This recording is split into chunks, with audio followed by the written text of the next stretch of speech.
Isa na namang weekend gala para sa aming baby Adela. Excited na ang bata dahil pupunta kami ngayon sa Manila Zoo. Excited din kami dahil nga mula nung ma-renovate ito ay hindi pa kami nakapunta doon. Pagkagaling nga sa amin, sumakay lang kami ng van, baba kami sa Quirino, tapos pagbaba namin doon, konting lakad na lang, Manila Zoo na. Medyo relax nga lang yung pagpunta namin dahil nga nakapag-book na kami ng ticket online. Kaya pagdating doon, hindi na namin kailangang pumila, diretso na kami sa entrance. Ang entrance nga pala ay 300 pesos. Search nyo na lang Manila Zoo official page at lahat ng details ay makikita nyo doon. Kung nanonood nga kayo ng YouTube channel namin, isa sa mga excited talaga si Adela kapag nakakita siya ng elephant. Sayang at hindi namin naabutang buhay si Mali. By the way, may mga souvenir shop din sa loob at mga store ng pagkain. At sinimula na nga naming mag-ikot. Dito nga kami napadpad una sa tiger. Kahit na medyo malayo sa mga bata yung tiger, nakikita naman dito sa clear glass. Tingnan nyo naman yung reaksyon ni Adela. Experience is the best teacher talaga. Hindi talaga mapigilan ni Adela na gayahin yung mga sounds na kinikreate ng animals.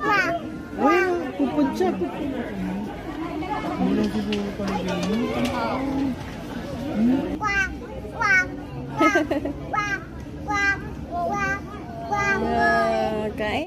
Dahil nga halos mga bata ang andito, sila din ay natututo din sa isa't isa. Ay, naku na.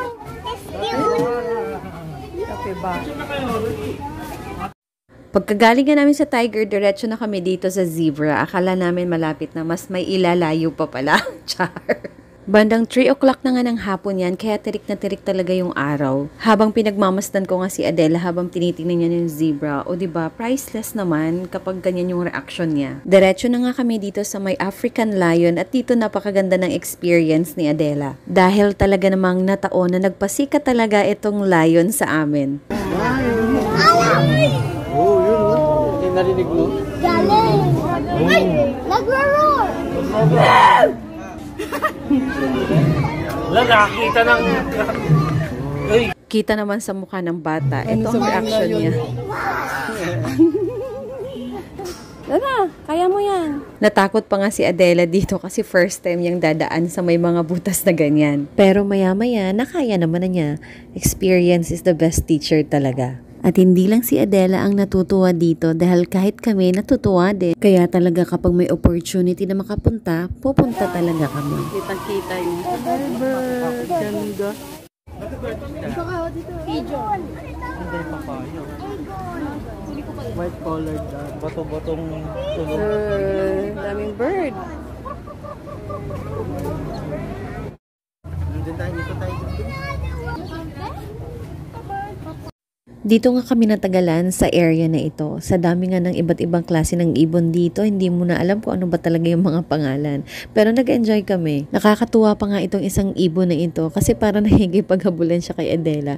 Kung saang side kami, pumupunta din siya, tapos palipat-lipat siya ng pwesto. At wala nga kaming sinayang na oras, diretso kami ka sa kabilang side dito sa bandang crocodile. Dito parang medyo na nahimik si Adela kasi siguro iniisip niya, ganito pala kalaki ang crocodile. Ano yung isa? Parang stat. White kanya? Sa statwa. At dito nga sa turtle, hindi ko na napigilan yung curiosity ni Adela dahil nung sinubukan ni Kuya na ilabas sa kanila yung turtle, bigla na naman niyang inabot. Hindi talaga siya natakot. Nagulat din si Kuya kasi bigla niyang tinaas yung kamay niya. At nung tinry nga ni Kuya na pahawakan, akala ko hindi hawakan ni Adela talaga kasi matatakot. Kaso ayan na nga, hinawakan niya. Parang gusto niya pang buhatin yung turtle. At nakakatuwa nga yung mga bata kasi nagsigayahan na rin sila, humawak na rin. O diba, nagkahawaan sila ng lakas ng loob. Sigurado ang daming kwento nito ni Adela pagdating sa bahay. Medyo pawis na nga kami ng mga time na yan, pero dahil nag-e-enjoy ang bata, sige lang kami ng sige. Hindi ka naman malilito dahil may guide naman kada corner. Sunod nga namin pupuntahan yung mga butterfly pero dahil nadaanan namin itong ice cream, so bumili muna kami dahil sobrang init na rin talaga. Yung ice cream cup nga pala ay 70 pesos, bumili lang kami ng 2 at isang mineral water. Huwag kayong mag-alala dahil marami din naman pagbibilhan ng pagkain sa loob.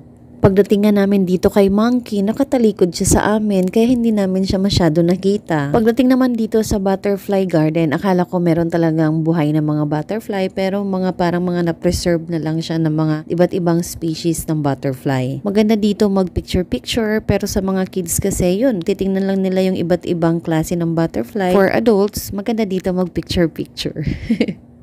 Hindi rin biro yung lakad dito ha, kaya kung may baby kayong dala, dapat may stroller. Buti na lang itong si Adela, masipag yan maglakad, basta nasa galaan. Maganda din mag-ikot dito, siguro mga 4 PM na kasi hindi na ganun kainit.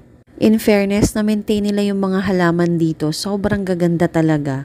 Akala nga namin tapos na kami pero meron pa kami isang hindi napuntahan. Ito nga ang part na aviary. Nakakatuwa nga itong peacock kasi talaga namang nasaktuan pa namin. Lahat talaga namukadkad yung kanilang mga feathers. Alam nyo ba kung bakit ino-open ng peoples ang kanilang feathers? Yan ay part ng kanilang courtship. Maliban doon, protection din nila yan sa mga intruder. At dito na nga natatapos ang aming pag-iikot sa Manila Zoo. Umabot lang kami ng 2 hours sa aming pag-iikot at nag-enjoy naman kami dahil nag-enjoy naman si Adela. Salamat sa inyong panunood. Ingat po tayo. God bless. Mwah!